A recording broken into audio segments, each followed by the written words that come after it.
Type 2 मतलब case number 2 देख लिया था हमने, वो कॉमन टेंजेंट के लिए। अगर दो सर्कल एक्सटर्नली टच कर रहे थे, अगर मान लिया दो सर्कल, केस नंबर 3 इसमें अगर इंटरनली टच कर रहे तो एक सर्कल ऐसे है और दूसरा सर्कल कुछ ऐसे है, दोनों सर्कल आपस में इंटरनली टच कर रहे हैं, तो सबसे ये C1, ये सर्कल 2, सर्कल 1 का सेंटर, सर्कल 2 का सेंटर, सर्कल 1 का रेडियस R1, वही सेम। तो यहाँ पे C1 C2 कितना होगा, मॉड्यूलस R1 माइनस R2। ये हमने तो पहले ही डिस्कस कर चुके हैं। यहाँ पे एक ही कॉमन टेंजेंट आएगा जो कि TCT होगा, है ना। ये दोनों सर्कल जहाँ पे इंटरनली टच कर रहे हैं, वो जो पॉइंट ऑफ कॉन्टैक्ट है उसके उस पॉइंट पे ये टेंजेंट एक आ जाएगा बस खाली। सो ओनली वन TCT, यहाँ पे कोई डायरेक्ट कॉमन टेंजेंट पॉसिबल नहीं है, ठीक है। सो ओनली वन TCT, और वो भी कैसे निकालेंगे, S1 minus S2 is equal to 0। Same procedure रहेगी। और अभी आगे वाले अभी जो आगे वाले जो टाइप्स है, जो केस है, उसमें जो प्रीवियस केस की है, जैसे TCT निकालने के लिए वही सेम प्रोसेस करेंगे, है ना। वो फॉर्मूला जो हमने लिखी थी उसी से जो है काम होगा, एक्सटर्नल डिवीजन और इंटरनल डिवीजन की, ठीक है। तो ये एक केस हो गया, इसमें कुछ खास डिस्कस करने जैसा था नहीं। अब मान लिया दो सर्कल दो पॉइंट पे अगर मान लिया कट कर रहे हैं, if two circle cut each other, है ना, मतलब दो पॉइंट पे अगर कट कर रहे हैं, तो केस नंबर 4। अब आगे वाले ये जो अभी केस है वो फटाफट ही दिखा देता हूँ। तो जैसे कि मान लिया एक सर्कल ऐसे है और दूसरा सर्कल, दो सर्कल क्या बोला मैंने, दो पॉइंट पे कट कर रहे हैं, ये A पॉइंट, ये B पॉइंट मान लिया, और इस सर्कल 1 का सेंटर, ये सर्कल 2 का सेंटर C2। तो यहाँ पे कहीं जाके ये D पॉइंट होगा। तो इस वाले केस में ओके, मुझे दो DCT मिलेंगे, कोई भी ट्रांसवर्स कॉमन टेंजेंट नहीं मिलेगा, है ना। यहाँ पे इस वाले केस में मुझे दो DCT मिलेंगे। और ये कैसे निकालेंगे ये DCTs, वो प्रोसेस सेम ही रहेगा, D के कोऑर्डिनेट्स वही फिर से वही हो जाएंगे, R1x2 minus R2x1। First type याद करो हमारा, अपन R1 minus R2, similarly R1y2 minus R2y1 अपन R1 माइनस R2। D के कोऑर्डिनेट्स मिल जाएंगे, फिर कैसे काम करना है हम सब जानते ही है ना। तो ये एक चीज़ हो गई कि यहाँ पे अगर दो सर्कल दो पॉइंट पे टच कर रहे हैं, है ना, सॉरी कट कर रहे हैं, टच तो नहीं कट कर रहे, तो कुछ एक ही चीज़ मिलेगी, यहाँ पे दो DCT मिलेंगे, नो यहाँ पे 0 TCT, ठीक है। एक भी ट्रांसवर्स कॉमन टेंजेंट नहीं मिल सकता। अच्छा, ये इसमें केस क्या बनेगा, कंडीशन क्या होगी, मतलब सेंटर टू सेंटर डिस्टेंस और रेडियस के बीच में। तो यहाँ पे ऐसा बोल सकते हैं कि जो सेंटर टू सेंटर डिस्टेंस होगा वो एक तो R1 प्लस R2 से कम होगा, क्योंकि यहाँ पे देखो ये अंदर आ गए। अगर दोनों एक्सटर्नली टच कर रहे तो center to center distance is equal to R1 plus R2 होता है। लेकिन मैं खाली इतना ही ये ऐसे लिखूँ तो केस ऐसा भी हो सकता है कि एक सर्कल के अंदर दूसरा सर्कल हो जाए, है ना। खाली अगर यही कंडीशन लिखी कि सेंटर टू सेंटर डिस्टेंस जो है उसका वैल्यू R1 प्लस R2 से कम है, तो अगर इतना ही लिखा तो ये फिर ये भी केस हो सकता है, ये भी है ना, ऐसा भी हो सकता है ना। तो ये सफिशिएंट नहीं है, तो इसके लिए हम क्या लिख देंगे, is less then modulus R1 minus R2। Sorry, मतलब ऐसा बोलेंगे कि सेंटर टू सेंटर जो डिस्टेंस है वो मॉड R1 माइनस R2 से तो ज़्यादा होगा, लेकिन R1 प्लस R2 से कम होगा। Center to center distance is equal to mod R1 minus R2 किस केस में होता है, जब दो सर्कल आपस में इंटरनली टच कर रहे थे। तो ये सर्कल अगर इधर शिफ्ट हो जाएगा थोड़ा, तो दोनों सर्कल, मतलब ये केस हो जाएगा फिर, है ना। ये जो सर्कल है, मतलब पहला केस जो था उसमें सर्कल दूर थे, फिर हमने पास लाए, टच करा दिया, फिर और पास लाए, दो पॉइंट पे कट कराया, फिर और पास ला के अंदर ही जो है एक सर्कल के अंदर ही जो है रख दिया ऐसे, है ना। तो जैसे जैसे वो सेंटर टू सेंटर डिस्टेंस कम हो रहा है, लेकिन यहाँ पे ये वाले केस में जो है ना, सेंटर टू सेंटर डिस्टेंस के लिए ये कंडीशन होनी चाहिए कि R1 प्लस R2 से तो एक तो कम होना चाहिए, और मॉड R1 माइनस R2 से एटलीस्ट ज़्यादा ही होना चाहिए। वरना फिर अगर खाली इतना ही लिखा तो फिर यही केस, ये भी केस हो सकता है या ये भी केस हो सकता है। तो ये परफेक्ट केस है ना। अगर मुझे इसके लिए परफेक्ट कंडीशन लिखनी है, मतलब ये केस जो है उसके लिए अगर मुझे परफेक्ट कंडीशन लिखनी है तो ये होनी चाहिए कि सेंटर टू सेंटर डिस्टेंस जो है उसकी वैल्यू, उसकी रेंज हो जाएगी ना, उसकी वैल्यू जो है मॉड R1 माइनस R2 से R1 प्लस R2 के बीच में होगी, है ना। तो ये केस हुआ। और इसमें जो है दोनों अगर इंटरनली टच कर रहे तो सेंटर टू सेंटर, इसमें तो अभी हमने पहले, ये तो पहले ही डिस्कस कर चुका हूँ कि वो मॉड R1 माइनस R2 के बराबर होता है। और ये जो हमारा लास्ट वाला केस होगा कि एक सर्कल के अंदर जो छोटा सर्कल है ना, दो सर्कल है उसमें एक सर्कल के अंदर ही दूसरा सर्कल है, तो उसमें क्या होगा, center to center distance is less than mod R1 minus R2। ठीक है, तो ये कंडीशन हो गई। इसमें दो DCT मिलेंगे, 0 TCT। ठीक है, ये वाला केस तो हमने अभी बोल दिया कि इसमें एक ही TCT मिलेगा। जैसे जैसे सर्कल पास में आते जाएंगे वैसे वैसे कॉमन टेंजेंट्स का जो वैल्यू है, मतलब नंबर ऑफ कॉमन टेंजेंट्स कम हो जाएंगे। ठीक है, और लास्ट वाले केस में मुझे एक भी टेंजेंट नहीं मिलेंगे। तो ये केस नंबर 4 हो गया और ये हमारा केस नंबर 5। इसको मैं यहाँ से यहाँ ही लिख के बता देता हूँ। ठीक है, केस नंबर 5 ज़्यादा इंपॉर्टेंट नहीं है, इसलिए कोई डिस्कशन ज़्यादा नहीं कर रहा हूँ मैं इसके में, क्योंकि उसमें कोई हमारा जो क्वेश्चन है उसके लिए तो कोई बनेगा नहीं, क्योंकि इसमें नो TCT, मतलब नो DCT नो TCT कुछ नहीं मिलेगा यहाँ पे, कॉमन टेंजेंट ही नहीं मिलेगा। ठीक है, और इसका कंडीशन क्या होगा, center to center distance is less than mod R1 minus R2। ठीक है, तो ये हमारा ये सारी है ना, ऑल केस डन है ना। तो इसमें अब बस एक आध दो क्वेश्चन करके फिर दूसरे टॉपिक के ऊपर स्विच ओवर करते हैं।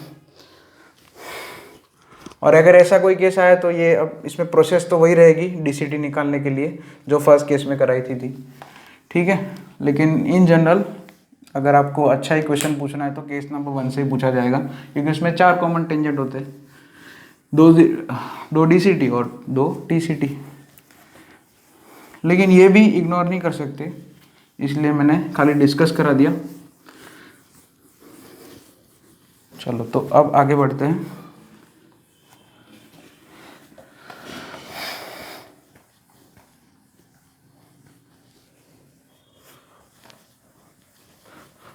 एक क्वेश्चन करते हैं इसके लिए, कल एक बस लास्ट वाला एक क्वेश्चन है वो कर लेते हैं, थोड़ा अच्छा क्वेश्चन है। सो इसका डेटा नोट डाउन करवाता हूँ। Find equation of circles to which क्या बोला है फिर, the line 4x plus 3y is equal to 10 is a common tangent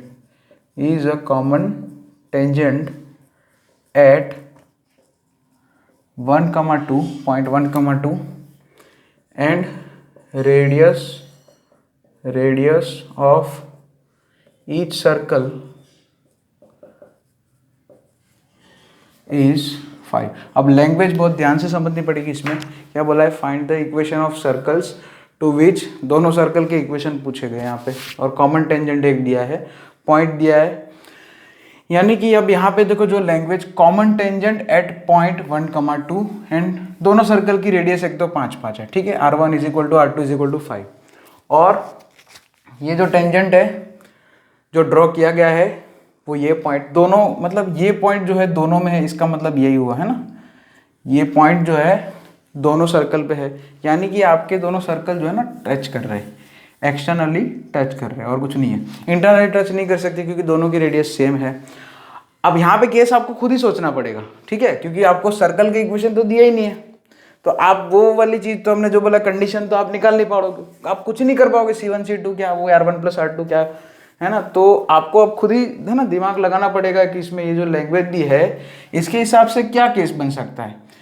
तो अगर मैं ऐसा बोलूँ कि दो सर्कल दूर दूर है, दोनों सर्कल मान लिया, पहला केस अगर सोचते, ठीक है, अगर फर्स्ट केस अगर मैंने सोचा रफ, तो ये फिर इसमें क्या होगा कि 1 2 पे भी, इसमें क्या है कि फर्स्ट सर्कल पे भी 1 2 पॉइंट है, 1,2 पॉइंट है, और सेकंड सर्कल तो ये तो पॉसिबल नहीं है। अगर दोनों सर्कल एक दूसरे को टच भी नहीं कर रहे तो फिर ये चीज जो है, ये कंडीशन पॉसिबल नहीं है। फिर मान लिया अगर दोनों सर्कल एक दूसरे को एक्सटर्नली टच कर रहे हैं, ठीक है, एक दूसरे को एक्सटर्नल, और दोनों सर्कल का रेडियस के साइज सेम है, तो दोनों सर्कल सेम ही बनाएंगे, सेम जैसे है, एक सर्कल का सेंटर C1 और दूसरे का C2।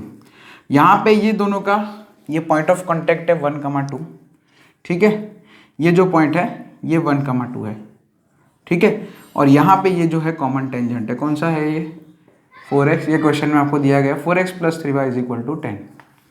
अब यहाँ पे ये परपेंडिकुलर होगा कौन, ये टेंजेंट, क्योंकि ये इसमें एक ट्रांसवर्स कॉमन टेंजेंट मिलता है इस वाले केस में। अच्छा, यहाँ पे जो है दोनों सर्कल का अगर रेडियस सेम हो जाए तो DCT नहीं मिलेंगे, समझ रहे हो, यहाँ पे ऐसा कोई पॉइंट ही नहीं आएगा, क्योंकि D वाला जो फॉर्मूला होगा उसमें R1x2 - R2x1 / R1 - R2 होगा, तो उसमें R1 - R2 0 हो जाएगा, तो ऐसा पॉइंट जो है मुझे इन्फिनिटी पे मिलेगा, है ना, जिस पॉइंट से मैं DCT निकाल सकता हूँ, ऐसे करके दो पैरेलल डायरेक्ट कॉमन टेंजेंट मैं निकाल सकता हूँ। अभी वो डिस्कशन नहीं करना है, अभी तो वो हमें तो क्या है, दो सर्कल के इक्वेशन निकालना है, फिर मैं बताता हूँ कि DCT इसमें कैसे निकाला जाता है। अगर दो सर्कल एक्सटर्नली टच कर रहे हैं और दोनों की रेडियस भी सेम है तो DCT के लिए कोई पॉइंट नहीं निकाल पाओगे आप, है ना, बाहर से ऐसे कोई पॉइंट नहीं, क्योंकि वो तो इसमें क्या होता है, एक छोटा होता है सर्कल, एक बड़ा होता है, तब जाके ऐसे DCT दो मिलते हैं। यहाँ पे तो दोनों की साइज सेम है, रेडियस सेम है ना, तो एक DCT जो दिया वो तो ठीक है, उससे हम सर्कल का इक्वेशन पहले तो निकालेंगे, दोनों सर्कल की इक्वेशन निकालने को खाली क्वेश्चन में बोला है। तो यहाँ पे सबसे पहले ये परपेंडिकुलर है, तो C1 C2 परपेंडिकुलर, ये तो होगा ही, TCT जो है ट्रांसवर्स कॉमन टेंजेंट से C1 C2 लाइन सेगमेंट जो है, तो C1 C2 का स्लोप मिल जाएगा मुझे, इसका -4/3 है, तो m ऑफ C1 C2 कितना मिलेगा 3/4, ठीक है, यानी कि अब यहाँ पे ये पॉइंट दिया गया है, ये तो दोनों का इंटरसेक्शन पॉइंट है, C1 C2 लाइन और ये ट्रांसवर्स कॉमन टेंजेंट का इंटरसेक्शन पॉइंट है। तो ये देखो, ये रेडियस 5 है, इधर भी ये 5 डिस्टेंस है, ये पॉइंट से ये C2 तक का डिस्टेंस 5 है, और ये C1 पॉइंट से ये पॉइंट, इस पॉइंट को कुछ नाम देना चाहो तो दे सकते हो, P ही नाम दे देते हैं ना, P ऑफ 1 2 बोल दिया। दोनों सर्कल का कॉमन पॉइंट, या क्या बोलते हैं, और जहाँ पे दोनों सर्कल टच कर रहे हैं एक दूसरे को, है ना, तो contact point, point of contact बोल सकते हैं, यस, ओके।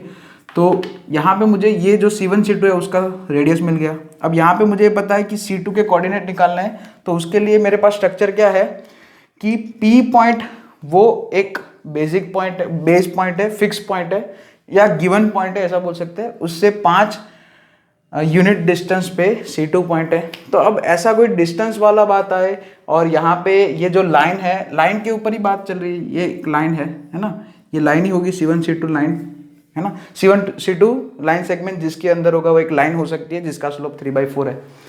तो अब ऐसे डिस्टेंस की जब बात आती है तब हम जो है ट्रिग्नोमेट्रिक फॉर्म यूज करते हैं स्ट्रेट लाइन का, ये आपको पता ही है ना, H + R cos थीटा और K + R sin theta, theta मतलब स्लोप एंगल, है ना, ये क्या है हमारा parametric point on the straight line who slope is theta. R मतलब जो डिस्टेंस हम लेना चाहते हैं वो R वेरिएबल होता है, पैरामीटर R होता है यहाँ पे, और H के फिक्स पॉइंट यहाँ पे कौन है 1, 2। तो मेरे पास देखो tan थीटा है, स्लोप एंगल कहाँ से, ये मतलब यहाँ पे cos थीटा sin थीटा यहाँ से निकलेगा, क्योंकि स्लोप हमारे पास थे 3/4 है, यानी कि tan थीटा = 3/4, तो यहाँ से आपको sin थीटा कितना मिलेगा, और ये सब आप जानते हैं ट्रिग्नोमेट्री कैसे करते हैं हम, और cos थीटा की वैल्यू मिलेगी 4/5। ट्राइंगल बना दो ऐसा करके, है ना, राइट एंगल ट्राइंगल बना दो 3/4 करके, है ना, तो फिर 3 4 5 हो जाएगा, तो ये बन जाएगा। तो यहाँ पे C2 के कोऑर्डिनेट्स कैसे आएंगे, H मतलब 1 + R मतलब 5 cos थीटा 4/5, और K मतलब 2 + R मतलब 5 और sin थीटा मतलब 3/5। तो ये थोड़ा सॉल्व करेंगे तो C2 के कोऑर्डिनेट यहाँ पे 5 गया, तो 1 + 4 5 आएगा, यहाँ पे भी 5 है, 3 + 2 5। C2 के देखो सेंटर 2, वाह वाह, सर्कल 2, सेकेंड सर्कल का जो सेंटर है C2 उसके कोऑर्डिनेट्स मुझे मिल गए। अब यहाँ पे बहुत ही सिंपल सी बात है यार, ये C1 C2 उन दोनों के बीच का टोटल डिस्टेंस 10 है। C1 C2 उन दोनों के बीच का टोटल डिस्टेंस 10 है, और यहाँ पे C1 से P तक का डिस्टेंस 5 है ना, ये सेम है। देखो C1P is equal to PC2 है। इसका मतलब P जो है C1 C2 का मिड पॉइंट है। तो मेरे पास मिड पॉइंट के कोऑर्डिनेट्स है, एक एंड पॉइंट के कोऑर्डिनेट्स है, तो दूसरे एंड पॉइंट के कोऑर्डिनेट्स जो है मिड पॉइंट की फॉर्मूला वाला कॉन्सेप्ट यूज करके कर सकते हैं। क्या करते हैं हम उसमें, C2 के कोऑर्डिनेट C1 के कोऑर्डिनेट डायरेक्ट लिखना चाहो तो कैसे लिखेंगे, मिड पॉइंट्स के कोऑर्डिनेट को डबल करके उसमें से दूसरे एंड पॉइंट के कोऑर्डिनेट्स को माइनस करो। जैसे x कोऑर्डिनेट लिखना है तो जो मिड पॉइंट है P उसका x कोऑर्डिनेट डबल करो, 1 2 2, उसमें से C2 के x कोऑर्डिनेट, C2 का जो x कोऑर्डिनेट है वो माइनस कर दो, यानी कि 2 - 5। C1 का x कोऑर्डिनेट रह जाएगा -3, और y कोऑर्डिनेट के लिए P का जो y कोऑर्डिनेट है उसका डबल करो 4, उसमें से C2 का y कोऑर्डिनेट माइनस करो। ये शॉर्टकट आपको कोऑर्डिनेट ज्योमेट्री के लेक्चर में आपको मिलेगा। ठीक है, तो यहाँ पे C1 के भी कोऑर्डिनेट्स मुझे मिल गए, कितने मिले, -3, -1। अब दोनों सर्कल के इक्वेशन तो निकाल ही देंगे ना, सेंटर है, रेडियस है, तो दोनों सर्कल के इक्वेशन क्या आएंगे। सबसे पहले फर्स्ट सर्कल यहाँ पे S1 करके, उसका सेंटर कितना है, ये रहा -3, -1। So x + 3 whole square plus y + 1 whole square is equal to radius का स्क्वायर, रेडियस दोनों की 5 5 है इसलिए 25 हो गया। इसको एक्सपांड करना चाहो तो कर सकते हो। और सर्कल 2 S2 उसका सेंटर 5 है, 5 है, so x - 5 whole square plus y - 5 whole square is equal to 25। ठीक है, तो दोनों सर्कल के इक्वेशन पूछा था वो मैंने लिख दिए। ठीक है, ये आंसर हो गया हमारा। अब मैं जो बात कर रहा था कि अगर आपको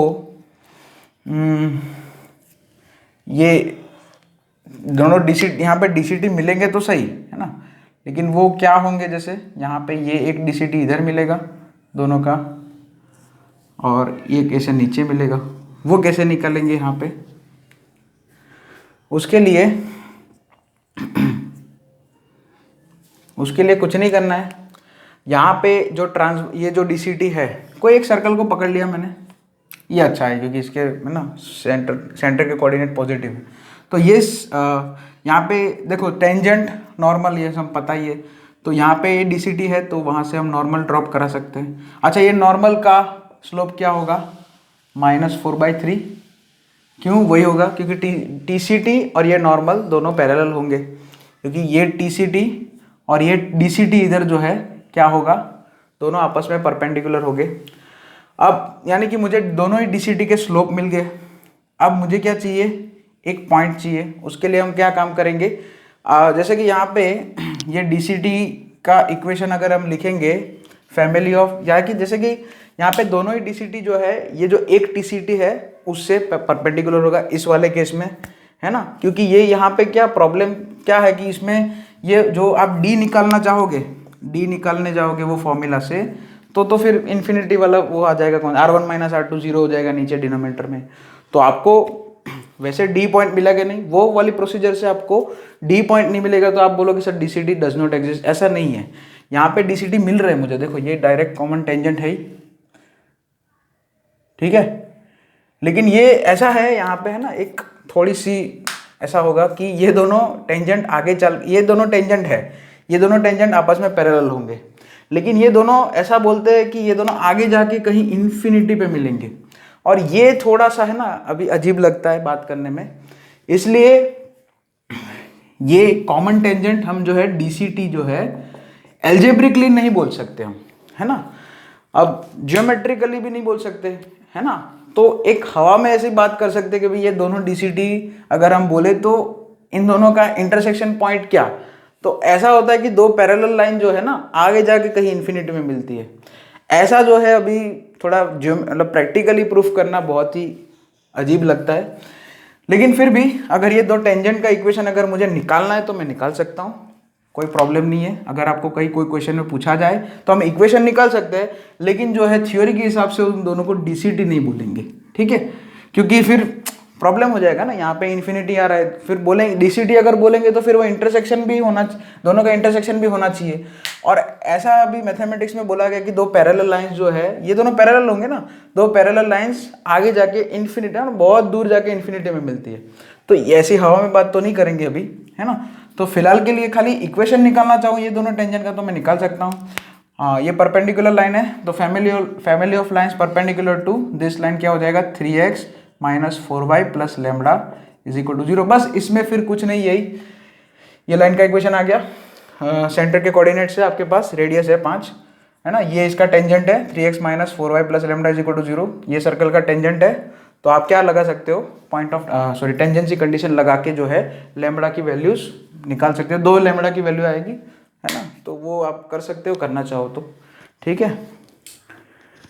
चलिए आगे, अभी तो वो निकालना चाहो तो निकाल देना, वरना कोई इसमें कोई काम नहीं है। इसमें जो क्वेश्चन पूछा जाए तो उसमें तो खाली क्या पूछा था इन्हें, find the equation of circles, ठीक है, वो हमने निकाल दिया।